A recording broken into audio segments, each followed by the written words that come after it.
뉴욕주 예비선거가 하루 앞으로 다가왔습니다. 미 전역에서 폭염으로 인해 매년 1,700명 이상이 사망하는 등 기후재난이 확산되고 있습니다. 이스트빌리지에서 칼부림 사건이 발생해 1명이 숨지고 2명이 부상을 입었습니다. 뉴욕 시의원들이 국립도서관 예산을 복구할 것을 촉구했습니다.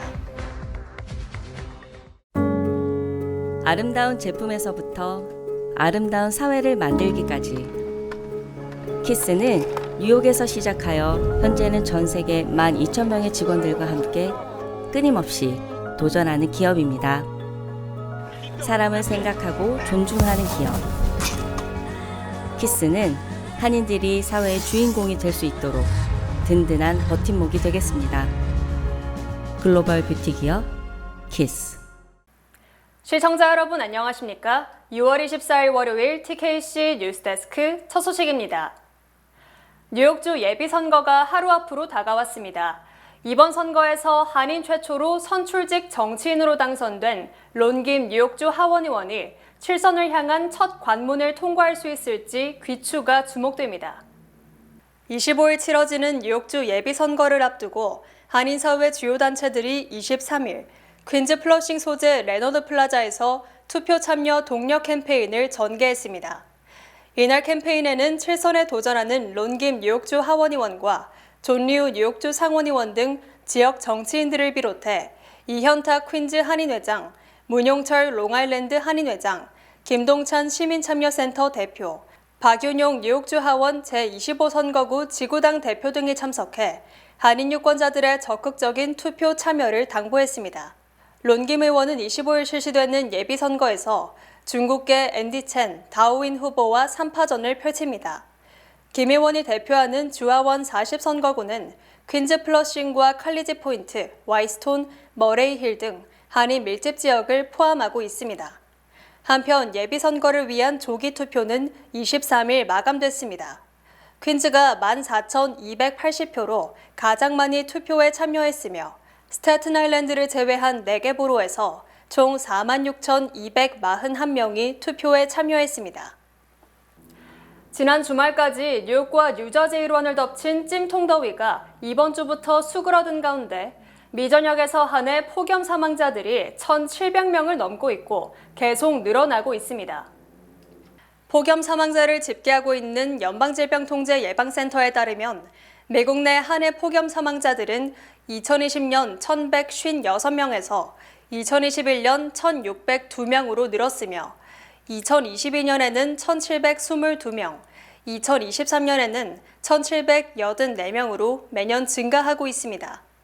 이에 동절기 단전 금지에 주력했던 미국 내 각 주들이 이제는 하절기 폭염 시에도 단전을 금지시키는 조치를 취하고 있습니다. 버지니아주는 7월 1일부터 화씨 92도 이상으로 올라가는 폭염 시에는 전기료를 납부하지 못한 가구들의 전기 공급을 끊지 못하도록 금지하는 법안을 발효, 시행하게 됩니다. 이로써 버지니아주는 폭염 시 단전을 금지시키는 20여 개 주에 동참하게 됐습니다.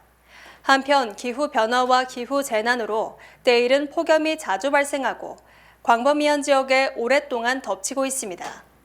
올 봄철 이상 고온, 폭염은 35배나 많게 발생한 것으로 나타나 기후변화에 따른 폭염과 기후 재난이 확산되고 있음을 보여주고 있습니다. 어제 이스트빌리지에서 칼부림이 발생해 1명이 숨지고 2명이 부상을 입은 가운데 한 시의원은 해당 지역을 통제 불능이라고 묘사했습니다.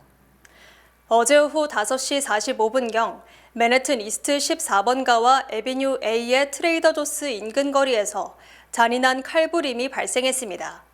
목격자에 따르면 30세 홈리스 남성은 칼을 든 채로 퍼스트 에비뉴에서 에비뉴 A를 향해 달려왔으며 그는 먼저 다른 홈리스 남성을 찔렀으며 이후 3명의 시민을 칼로 찔렀습니다. 누군가가 해당 남성의 머리에 램프를 던져 가격했고 얼마 지나지 않아 경찰이 현장에 도착했습니다. 38세 남성은 목에, 51세 여성은 다리, 32세 남성은 등에 각각 칼을 맞았으며 이들은 모두 출혈이 심했다고 목격자는 덧붙였습니다. 38세 남성은 병원에서 끝내 숨졌습니다. 경찰은 현장에서 30세 용의자를 체포하고 그를 구금 중입니다. 사건이 발생한 거리로부터 한블록 옆 지역을 대표하는 키스파워스 시의원은 소셜미디어를 통해 해당 지역은 통제 불능이라며 더 많은 전담 뉴욕시경이 해당 지역에 배치돼 이러한 사건을 막아야 한다고 말했습니다. 최근 보데가 직원을 대상으로 한 폭행 및 강도 사건이 기승을 부리는 가운데 이번에는 한 남성이 보데가 직원들이 보는 앞에서 괴한의 칼에 맞아 숨지는 끔찍한 사건이 벌어졌습니다. 미국 보데가 연합은 사건 직후 비상사태를 선포하며 보안 조치 강화를 촉구하는 성명을 발표했습니다. 토요일 오후 9시 40분경 퀸즈 자메이카 에비뉴에 위치한 세미구르메 델리에서 한 남성이 괴한의 칼에 맞아 숨지는 사건이 발생했습니다. 공포에 떨며 사건을 목격한 해당 델리 직원은 괴한에게 쫓겨 해당 델리로 들어온 남성이 뒤따라온 괴한에 의해 목과 어깨 등에 여러 차례 칼을 맞았다고 밝혔습니다. 해당 남성은 현장에서 사망했으며 경찰은 용의자를 수배 중입니다. 최근 뉴욕시 일대 보데가에서 폭행과 강도 사건이 기승을 부리는 가운데 미국 보데가 연합은 이번 사건 직후 비상사태를 선포했습니다. 연합의 대표 페르난도 마티오는 성명을 통해 우리는 보데가 직원들이 무분별한 범죄에 노출되지 않게 하기 위해 새로운 보안 장치를 도입해야 한다며 이를 위해 뉴욕주와 뉴욕시 그리고 연방 자금이 필요하다고 말했습니다. 앞서 캐시 호컬 주지사는 1월 보데가를 비롯한 스몰 비즈니스에서의 소매절도와 강도 등을 막기 위한 4천만 달러의 투자 계획을 발표했습니다. 이 중 500만 달러는 소매점들의 보안을 강화하고 경찰 순찰 등 경찰력을 투입하는 데 쓰여질 계획이었습니다. 마테오 대표는 지금이 호컬 주지사가 약속한 자금을 사용해야 할 때라고 말했습니다. 린다이와 샌드라 황 등 뉴욕 시의원들이 뉴욕시 공립도서관에 대한 시정부의 예산 삭감 철회를 촉구했습니다. 6월 30일까지 최종 예산안을 확정해야 하는 가운데 뉴욕시 의원들과 공립도서관 관장과 직원들은 23일 플러싱 공립도서관 앞에서 집회를 열고 예산 삭감 철회를 촉구했습니다.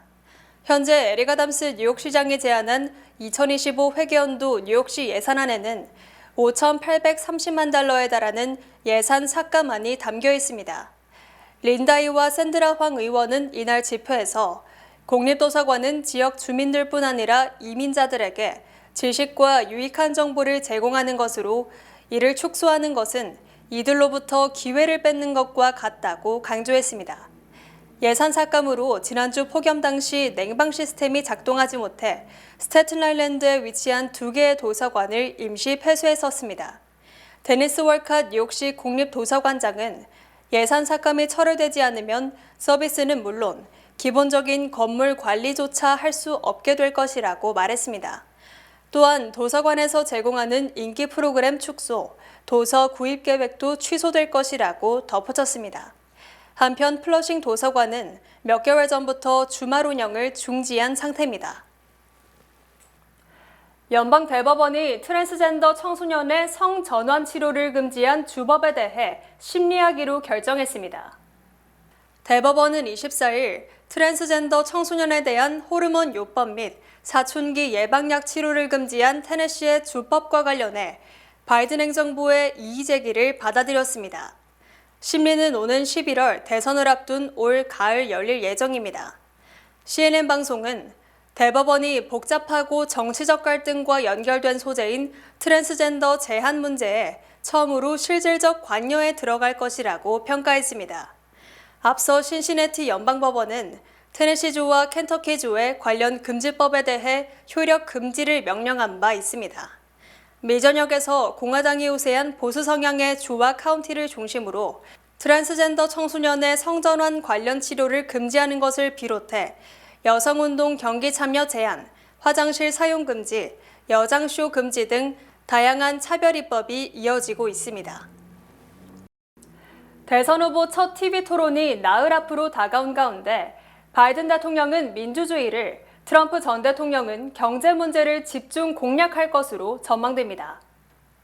통상 대선 후보 TV 토론은 9월부터 시작됐지만 올해는 바이든 대통령의 조기 토론 제안을 트럼프 전 대통령이 수용함에 따라 오는 27일 목요일 오후 9시 CNN이 주관하는 1차 TV 토론이 진행됩니다. 이날 토론에서 두 후보는 경제와 불법 이민은 물론 우크라이나와 중동 전쟁 등 외교 현안, 고령 논란과 사법 리스크 등 자신의 장점을 강조하고 상대방의 단점을 공략할 것으로 예상됩니다. 특히 가장 큰 이슈는 고물가로 평가되는 경제 문제와 난민 청구 논란을 낳고 있는 불법 이민 문제로 이 두 개 이슈 모두 트럼프 전 대통령이 유리한 것으로 평가됩니다. 지난 2022년부터 물가가 최대 9%까지 치솟는 가운데 연준이 고금리 정책으로 인플레 방어에 나서면서 미국민들은 경제 문제에 있어서는 바이든 대통령보다 트럼프 전 대통령에게 높은 점수를 주고 있으며 이에 따라 트럼프는 이 문제를 집중적으로 몰고 늘어설 것으로 전망됩니다. 또 뉴욕 등 주요 도시가 난민 천국으로 변했다는 위기감이 확산되는 가운데 바이든 행정부가 남부 국경에서 미립국을 방치하고 있다는 논란 역시 트럼프 전 대통령이 유리한 의제로 평가되는 가운데 바이든 대통령은 트럼프가 주도하는 공화당 측이 불법 이민 문제 해법을 고의적으로 방해하고 있다며 반격을 펼칠 것으로 예상됩니다. 반면 바이든 대통령은 트럼프 전 대통령이 4건의 형사사건으로 기소돼 있고 성추행 입막음 의혹 사건에서는 이미 유죄 판결이 내려진 만큼 미국 대통령의 부적합한 인물임을 강조할 것으로 알려졌습니다. 또한 임기 첫날 독재, 4가지면 피바다 등 트럼프 전 대통령의 극단적 발언을 다시 상기시키면서 매우 불안정한 인성의 소유자임을 부각시킬 계획입니다. 이 밖에도 우크라이나 러시아 전쟁과 중동 전쟁, 그리고 고령 논란 등을 둘러싸고 치열한 공방이 예상됩니다. 트럼프 전 대통령이 부통령 후보를 이미 낙점했으며 이달 27일 대선 TV 토론장에 나올 것이라고 밝혔습니다. 트럼프 전 대통령은 지난 22일 펜실베이니아주 필라델피아를 방문하고 부통령 후보에 대한 질문을 받고 내 마음속에 이미 부통령 후보가 결정돼 있다고 말했습니다. 하지만 트럼프 전 대통령은 부통령 후보가 누구인지에 대해서는 아마도 모른다고 말하고 자신이 결정한 부통령 후보가 누구인지에 대해 부통령 후보 당사자 등 누구와도 공유하지 않았다고 강조했습니다. 특히 트럼프 전 대통령은 부통령 후보가 오늘 27일로 예정된 첫 대선 후보 TV 토론회 장소에 올 것이라고 말해 궁금증을 키우고 있습니다. 이에 대해 주요 언론은 더그 버검 노스다코다주 주지사, 제이디 벤스 상원의원, 마르코 루비오 상원의원 등 3명이 유력한 부통령 후보라고 추정했고 MBC 방송은 루비오 상원의원은 배제되는 분위기이며 버검 주지사와 벤스 상원의원 중 한 명이 될 것이라고 보도했습니다. 루비오 의원이 배제된 것은 정 부통령 후보가 모두 같은 주에서 거주해서는 안 된다는 헌법 때문이며 루비오 의원이 플로리다주를 대표하는 상원의원이므로 부통령이 되기 위해서는 의원직을 사퇴하고 다른 주로 이주해야 합니다. 한편 유력한 부통령 후보로 거론되는 버검 주지사는 현재 트럼프 전 대통령이 흑인, 히스패닉계, 30대 이하 청년층과 무당층 등에서 앞서고 있으므로 누구를 부통령 후보로 지명하든 간에 대선에서 문제없이 이길 수 있다고 주장했었습니다. 공화당의 큰손 후원자가 트럼프 전 대통령의 성추행 입막음 유죄 판결 바로 다음 날 하루에 무려 5천만 달러를 기부해 사상 최대 기록을 세웠습니다. 뉴욕타임즈에 따르면 지난달 31일 올해 81세의 티모시 멜론이 트럼프 전 대통령을 지원하는 슈퍼팩 마가에 5천만 달러를 기부했습니다. 5월 31일은 트럼프 전 대통령이 성추행 입막음 의혹과 관련해 34개 범죄 혐의에 대해 유죄 판결을 받은 바로 다음 날입니다. 티모시 멜론은 은행 등 금융사업으로 거대한 부를 축적한 공화당의 큰손으로 그동안 꾸준히 트럼프 진영에 거액 기부를 했지만 하루에 5천만 달러는 미국 정치 후원금 중 사상 최대 규모 중 하나로 추정됩니다. 이에 따라 마가는 현금 보유액이 4월 말 기준 3,450만 달러에 그쳤지만 멜론의 거액 기부로 5월 모금액이 7천만 달러를 넘어섰습니다. 특히 거액의 실탄을 확보한 마가는 노동절인 9월 2일까지 1억 달러 상당을 TV 선거 광고에 투입, 기선을 제압한다는 계획을 세운 것으로 알려졌습니다.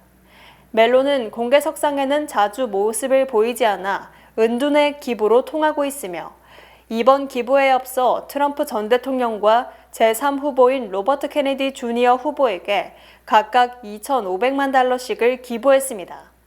멜론은 이번 5천만 달러의 기부로 올해 대선과 관련해 사상 처음으로 1억 달러 이상을 기부한 후원자로 기록됐습니다. 백만장자들이 부자 증세를 주장하는 바이든 대통령을 지지한다는 설문조사 결과가 발표됐습니다.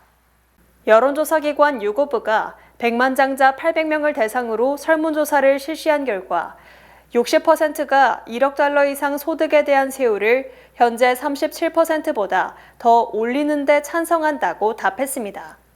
이번 조사는 주택 등을 제외하고 순수 가처분 자산이 100만 달러 이상인 사람을 상대로 실시한 것으로 바이든 대통령의 증세 정책이 소득 상위층 중 중간 계층의 지지를 받고 있음을 의미합니다.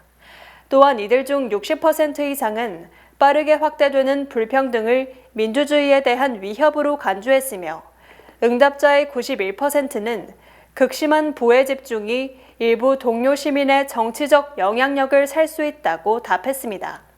특히 응답자의 75% 이상은 부유층이 일반 납세자가 이용할 수 없는 허점과 전략을 활용해 탈세를 할 수 있다고 생각하는 것으로 드러나는 등 부유층의 전횡을 경계하는 것으로 나타났습니다. 또한 파이낸셜 타임즈와 미시건대 경영대학원의 공동 여론조사에서 최고소득계층 중 45%는 바이든 대통령이 경제를 더 잘 관리할 것이라고 답했으며 트럼프를 지지한 사람은 40%에 그치는 등 부유층은 바이든 대통령을 지지하는 것으로 나타났습니다. 미국의 20대들도 한국과 마찬가지로 점점 멀어지는 내 집 마련의 꿈과 가정을 꾸리는 데 따른 현실적인 부담에 시달리는 것으로 나타났습니다. CBS 방송과 여론조사기관 유고브가 지난 17일부터 24일까지 미국 유권자 2,460명을 대상으로 여론조사를 실시한 결과 30대 이하 응답자들은 82%가 이전 세대보다 주택 구입이 어려워졌다고 답했습니다. 또 30대 이하 응답자의 76%가 가족 부양도 힘들어졌다고 답했으며 70%는 좋은 일자리를 찾기가 어렵다고 답했습니다. 특히 30대 이하 응답자의 68%가 올해 81세인 바이든 대통령의 나이가 투표에 영향을 미칠 것이라고 밝혔으며 54%는 트럼프 전 대통령의 나이도 변수가 된다고 말했습니다. 또 30세 이하 중 절반에 가까운 48%는 바이든 대통령과 트럼프 전 대통령 모두 젊은 층의 우려와 욕구를 이해하지 못한다고 평가했습니다. 다만 30세 이하 중 적극적으로 투표 의사를 밝힌 사람 중에서는 바이든 대통령이 61%를 획득해 38%에 그친 트럼프 전 대통령을 23%포인트나 앞섰으며 이는 지난 2020년 대선 때와 비슷한 경향입니다. 또 65세 이상 유권자 중 94%가 반드시 투표할 것이라고 답한 반면 18세에서 29세 사이 유권자는 66%가 투표 의사를 밝혀 고령일수록 투표율이 높았습니다. SBS 새 월요일 예능 신들린 연애가 24일 저녁 9시 50분 첫 방송됩니다. SBS 새 예능 신들린 연애는 MZ 점술가들의 운명을 건 기기묘묘한 연애 리얼리티로 늘 남의 연애운만 점쳐주던 각 분야별 용한 남녀 점술가 8인이 직접 자신의 연애운을 점치며 운명의 상대를 찾는 과정을 그렸습니다. 로맨스와 점수를 접목시킨 유일무이 포맷으로 새로운 패러다임을 제시해 출연진 모두 점술 분야 종사자로 구성된 만큼 그동안의 연애 프로그램에서는 볼 수 없었던 색다른 썸 전개를 이어가며 압도적인 몰입감을 선사할 예정입니다.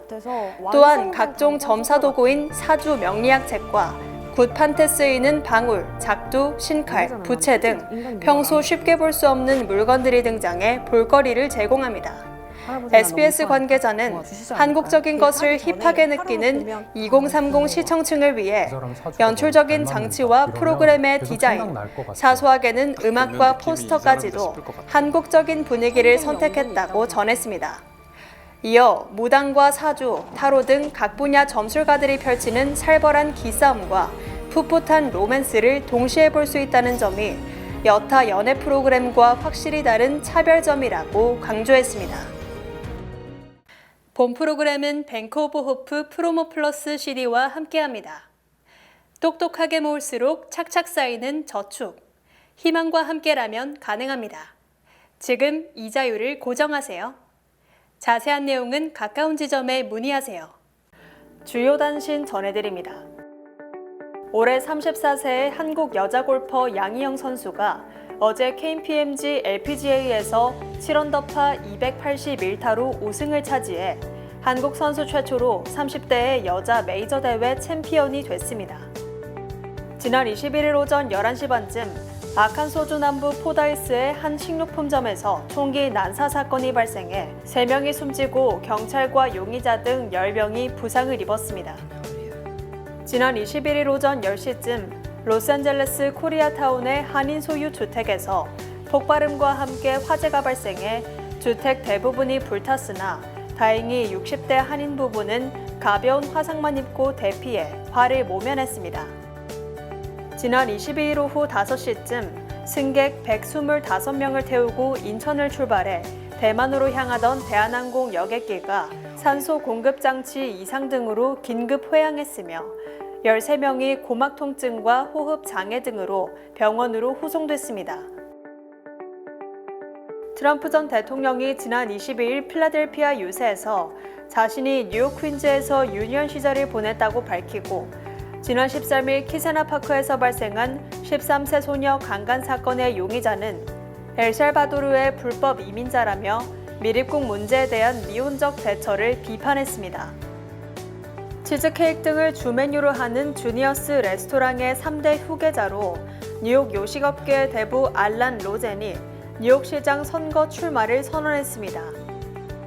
위고비와 오젬픽 등 비만 치료제가 인기를 끄는 가운데 미국 내에서 인슐린 분비를 촉진하고 식욕 억제를 돕는 것으로 알려진 요거트의 매출이 급증한 것으로 집계됐습니다. 블룸버그 통신은 최근 인플레이션 냉각 신호가 나오면서 9월 금리 인하설이 힘을 얻고 있지만 채권 시장에서는 중립금리가 정책 이반자의 예상보다 훨씬 높다는 의견이 확산돼 예상 밖의 결과가 우려된다고 전했습니다. 날씨 전해드립니다. 화요일인 내일은 대체로 흐리겠습니다. 낮 최고 기온은 91도, 최저 기온은 74도입니다.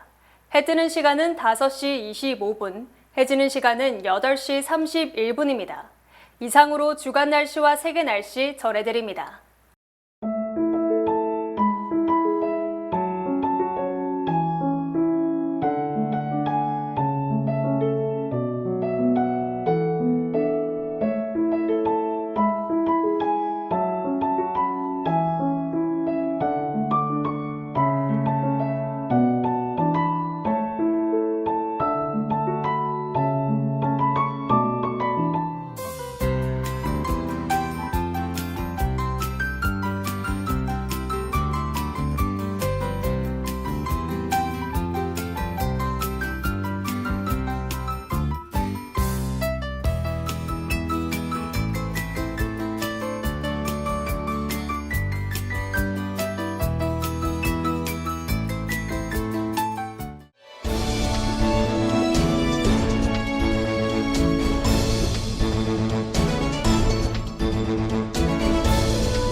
이상으로 6월 24일 월요일 TKC 뉴스데스크 여기서 마치겠습니다. 시청해주신 여러분 고맙습니다.